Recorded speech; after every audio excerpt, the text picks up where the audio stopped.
July 18th, 2011. To many people, it was probably just a normal day. Maybe for others, it was a good day. It's possible that some people watching this video now weren't even born when that day happened.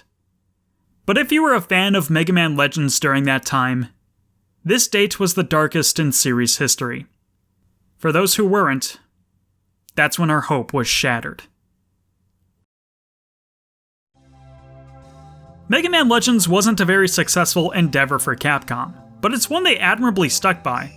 Not only would the game get a sequel, but a spin-off game, as well as being ported to multiple platforms over the years. A few mobile games would even get released in Japan, but perhaps most famously, the series would appear in numerous Capcom titles throughout the years. You know how to use this? I've covered wars, you know. The characters would find themselves featured in games like Marvel vs. Capcom, Dead Rising, and much, much more. In fact, it was actually Tatsunoko vs. Capcom that would bring me back into the Mega Man series. Mega Man 64 was the first Mega Man game I ever played, and when I saw Mega Man Volnut as a character in the fighting game, it reminded me of that time when I was a young child, and made me want to revisit that experience. That got me interested in all things Mega Man, and the rest is history. But in spite of all this recognition and love, there was still one piece of the puzzle missing. That piece was Mega Man Legends 3. Before the age where PC gamers memed on Valve for conveniently cutting off their IPs before a proper third installment, fans of the Mega Man Legends series knew that pain all too well. Mega Man Legends 2 ended on a pretty big cliffhanger. The stakes for the Legends saga reached an all-time high, and there was plenty of room for a sequel to explore the narrative. With Legends 2 coming basically at the tail end of the PlayStation's life, it was assumed the next time fans would continue the adventure of Mega Man Volnut would be on the PlayStation 2. But it never came to be. Despite how frankly oversaturated the Mega Man series was in the 2000s, Mega Man Legends would entirely skip the 6th console generation, and even during the 7th would be completely absent. In an interview between 1UP Gamer and Keiji Inufune, he confirms that he wanted to create Mega Man Legends 3 for years. There was just something that got in his way, or more accurately, a lack of something. Money. This was the stalemate that Mega Man Legends faced. Fans and developers hoping that the next year would hopefully be the one.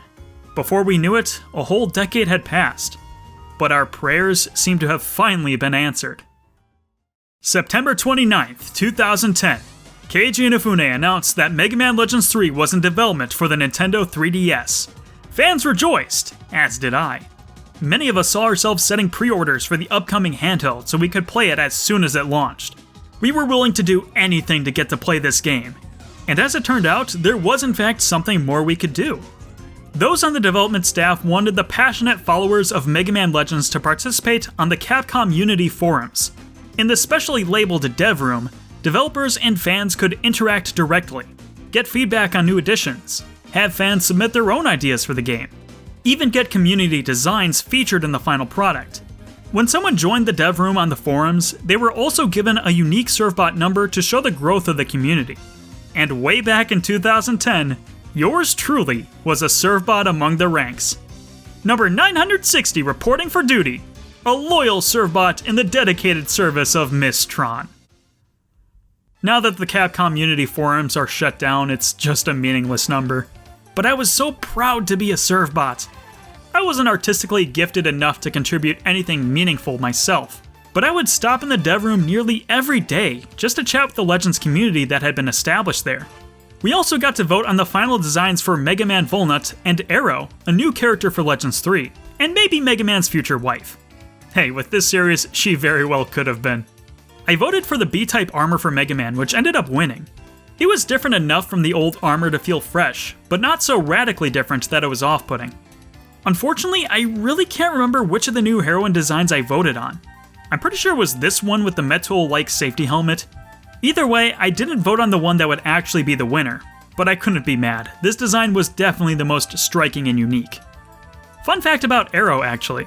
In English, she was planned to be renamed to Safina, but the English Devroom members loved the name Arrow so much more that they universally changed it to Arrow in every region. Just an example that we really did have some pull with the developers when it came to things we wanted. And it sounded like we wouldn't have to wait too long before getting to play it either. It was said that when the 3DS eShop would launch, so too would MegaMan Legends 3 Prototype. Despite the subtitle Prototype, it was more accurate to say this was a prologue story that built up to the actual events of MegaMan Legends 3. The demo wouldn't have us playing as Mega Man, but this time a new character to the series.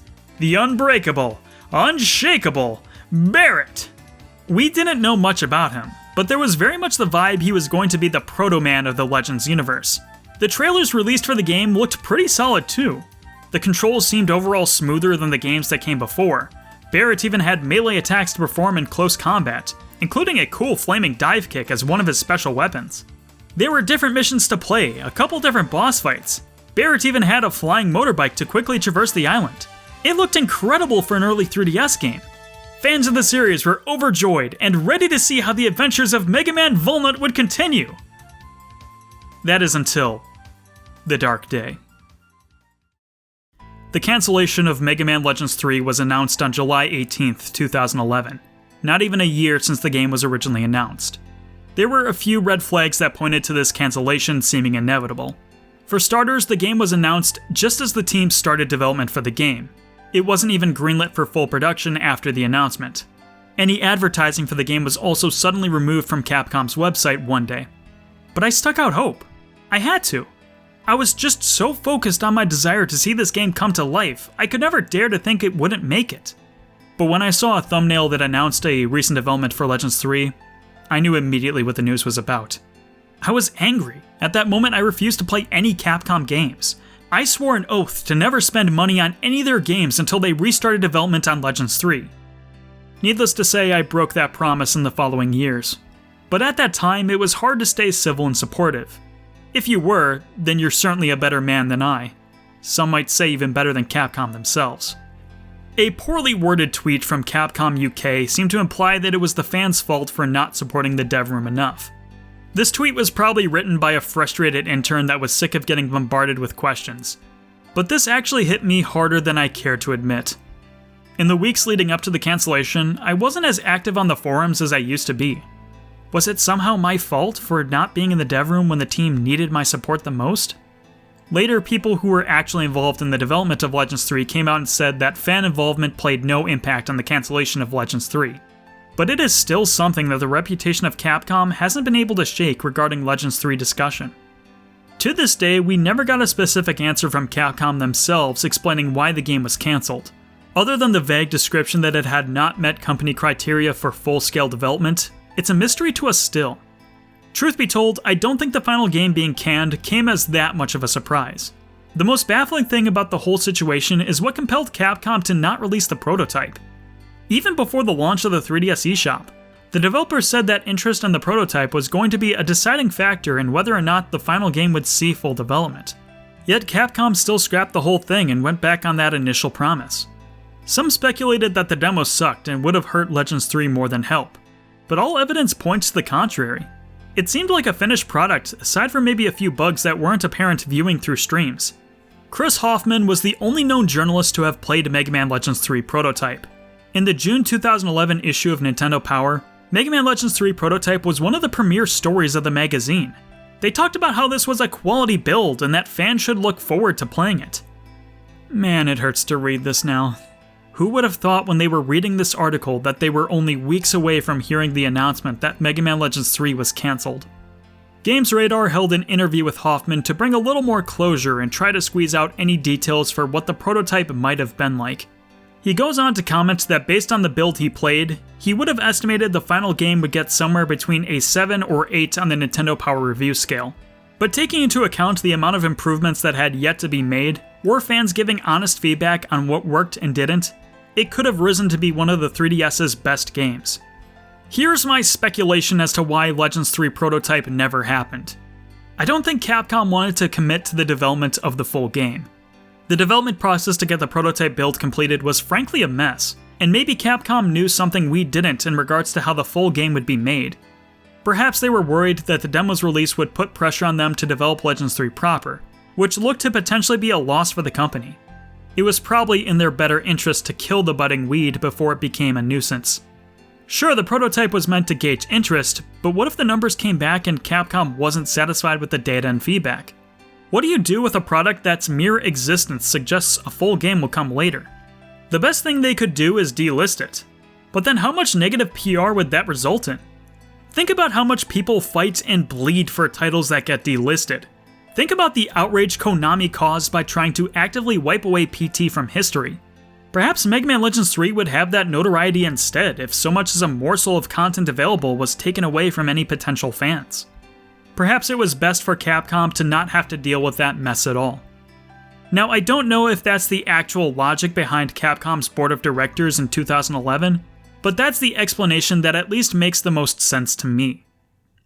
Well, regardless, I don't think there was just one singular reason that led to the cancellation of Legends 3. Everything from when Inafune left Capcom in late 2010, to the troubled development of the prototype, and even the pitiful failure of the 3DS's launch were all factors to consider. It's pretty clear the biggest mistake in all this was putting so much marketing into a game that wasn't even greenlit for full-scale development. The main driving force of the marketing campaign was to make fans feel like they were directly involved in the creation process of the game. It would be one thing to talk about the announcement and new developments in the Capcom Unity MegaMan forums, but what people said in the Devroom could have an impact on the actual creation of the game. At the time, it was something completely unprecedented for any video game company. But when you have that kind of project with that kind of backing, all for a game that was never guaranteed to come out in the first place, and that's a pot of boiling water just waiting to spill over. I think most Legends fans wouldn't have taken the news well regardless, but the fact that we had invested so much into this project was what made us so angry by the end of it. At least that's how it was for me. If you want a more detailed and thorough account on the entire story behind MegaMan Legends 3, I'd suggest watching the Get Me Off the Moon documentary. It is a well-made and extensive look at the entire timeline from the end of MegaMan Legends 2 all the way up to 2015 when the video was published. Special mentions as well to Common Gamer's MegaMan Legends 3 Retrospective, for being a more recent video that analyzes the history. But I wanted to talk about my own personal thoughts as someone who was there when these events took place. It's hard for me to believe that it's already been 10 years since the cancellation of what was the most anticipated game I had ever looked forward to. When I was 12 or 13 or however old I was, and I finally rediscovered Mega Man and went through my own personal renaissance for the series, it then became my new favorite, more cherished than Mario and Zelda. There were so many games and so many different genres I could try out and play. They were all so good and made me happy. I was ready to pick up any of the new games that would come out. In case you're wondering, the only new Mega Man game I bought at launch was Mega Man 10. How ironic it is that the year I became a brand new, active fan within the Mega Man series was the final year the Blue Bomber had left in him. In a slightly different timeline, I think it still could have been my favorite video game series ever. It's not that they just cancelled a couple of games at the same time. They then left us out to dry and seemingly treated Mega Man like a joke. Like how they put bad box art Mega Man in Street Fighter Cross Tekken.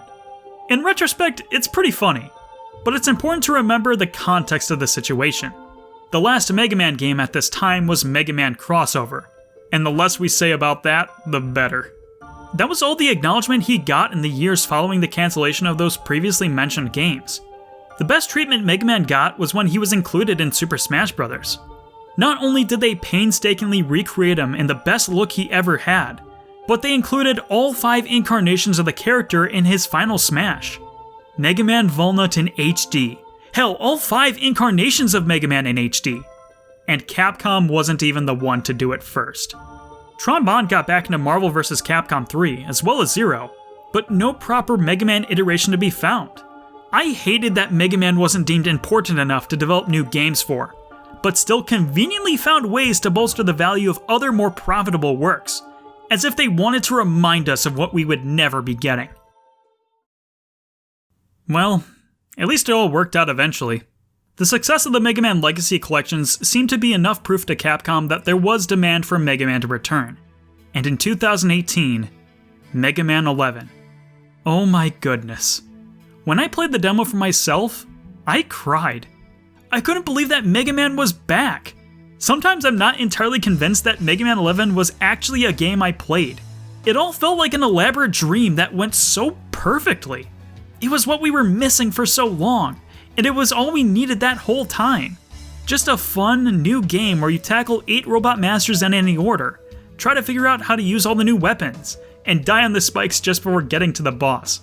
The series is still not receiving a great amount of attention from Capcom, and despite it being more than 2 years since 11's release, there's no word on what's next for the series. But nowadays, I think there's a much greater optimism across all different branches of the Mega Man community. Mega Man X fans feel like it won't be too long before X9 shatters their world. Zero and ZX fans at least got their collection fresh off the iron. And if Capcom is going chronologically in the Mega Man story canon with the Legacy collections, that puts Legends as next in line. To be fair, Mega Man Legends is in a knockout position for some re-release hype. It was also recently announced that the PlayStation Store would be taken down for PS3, PSP, and PS Vita.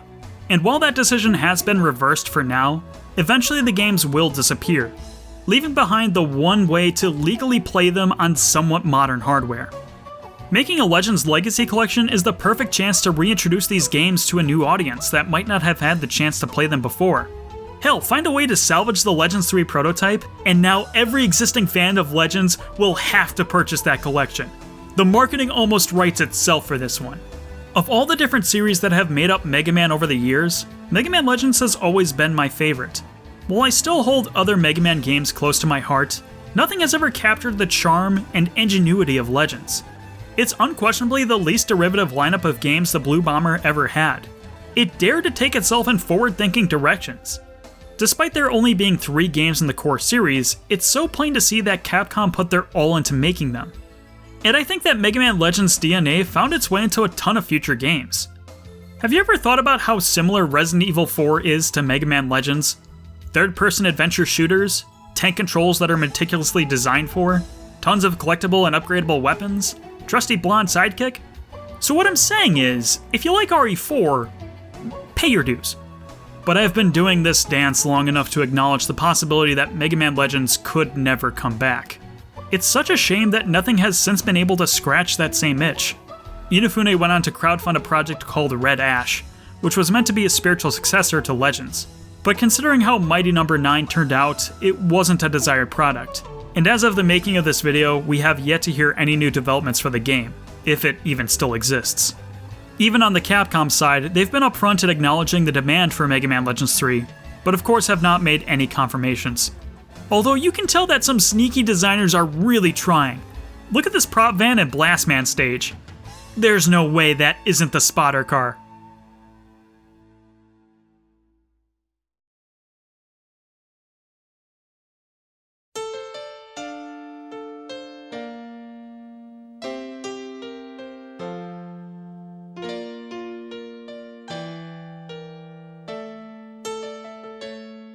Right now, I would like to take this time to give a message to Capcom.